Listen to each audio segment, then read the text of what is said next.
actually said this long before BlackRock even applied. I said there will only be one approval, and it will be BlackRock. And that's the way it is. And sucks. You know, the Winklevoss twins should have got approved the day they applied.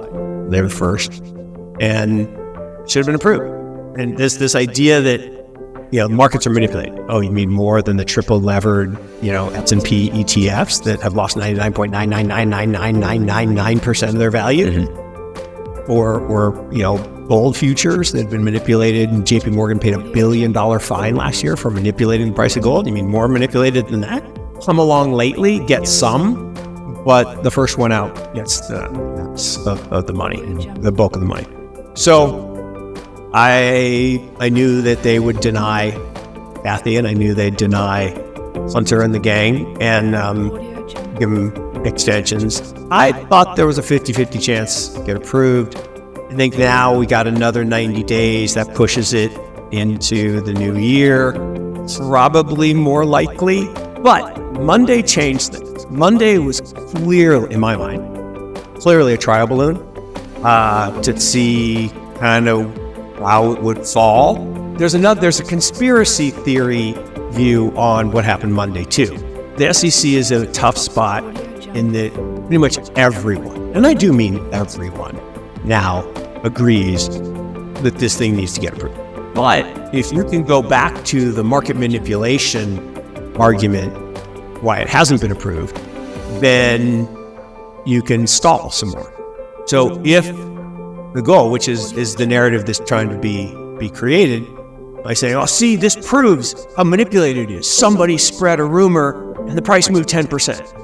Versus what? You mean when companies announce products that they don't have ahead of time and their stock moves, or people announce, you know, mergers that don't happen. Fake news happens all the time. And so, but that is one alternative view, that it wasn't, you know, an accident or a trial balloon to see how it would feel, but rather a way to say, see, I told you, total manipulated market, we can't approve this thing. That's possible. The numbers are easy. And this is just supply and demand. So GBTC is the only thing that advisors can use today. So, you know, registered investment advisors. And it's got about $20 billion in it. It's prohibited at a whole bunch of RIAs. Like, you know, I have a family harmony account at UBS, meaning my brother-in-law works there, so that's why I have an account. I love my brother-in-law, but I wouldn't have an account there if it weren't for him. And I can't buy GBTC. I can't buy, you know, blockchain mining or Bitcoin mining stocks. I can't. You buy MicroStrategy? Nope. Can't buy it. I mean, they block everything, and they're private company, and I could change, but I don't. Long story short, when the BlackRock ETF is approved, all of those firms, Morgan Stanley, Merrill Lynch, UBS, that have blocked it to this point, will immediately to buy it because their clients want it.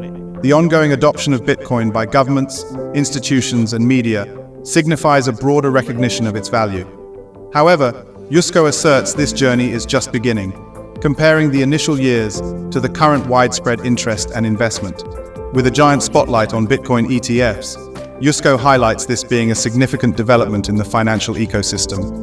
He also suggests that BlackRock, under the guidance of Larry Fink, will lead the charge in obtaining regulatory approval for a Bitcoin ETF. This move, he contends, will underscore Bitcoin's enduring relevance as an asset and its potential as a hedge against currency devaluation. And Eric Balchunas, I'm not how you pronounce his name, but I love Eric. It's like Yusko. Nobody, I know who knows me when they say Yusko, but although the other half of the clan does say Yusko, you know, the other half. But he says there's $30 trillion. I get my zeros right. $30 trillion of money in these RIAs that won't allow it today. If you get 0.1%, that's 30 billion.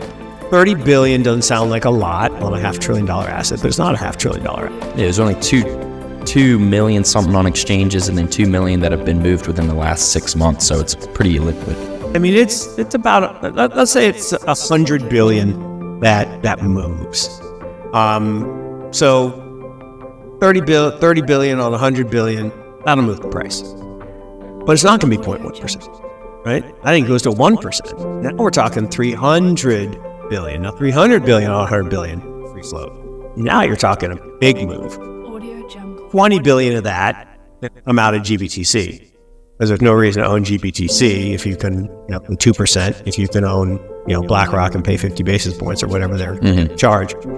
So there'll be a short-term selling, but, offset. So it probably won't go up quite as quickly. But I think inevitably you're going to get a 1% allocation to people's portfolio. And some may be even higher. But supply and demand, fixed supply. We know the growth of the supply.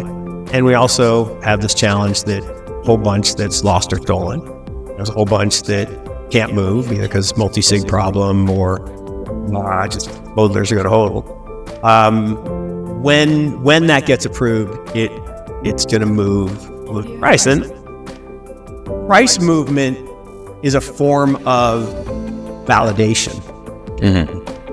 I mean, Apple stock was in the toilet for decades until finally people said, I don't like my IBM PC anymore. I want the Apple PC. But your company won't support it. And, so for years they had 8, 9, 10% market share because it was the artists and the graphic designers and people who knew it was a better operating system. Today, they use. And there's still things that it doesn't do exactly well because Microsoft, makes it hard. But it works 95% of the time. If you're not following Bitcoin, if you're not investing in Bitcoin, if you don't have any exposure, that's my hashtag #GetOffZero. We created way back when. 0 is the wrong number. I'm not saying you should have all your money, and I'm not, because at least for now, we still live in a fiat world. But the 0 is the wrong number, and every human being, every institution, everybody needs to get off 0. And so the more you learn about it, the more you understand it, the more you get that,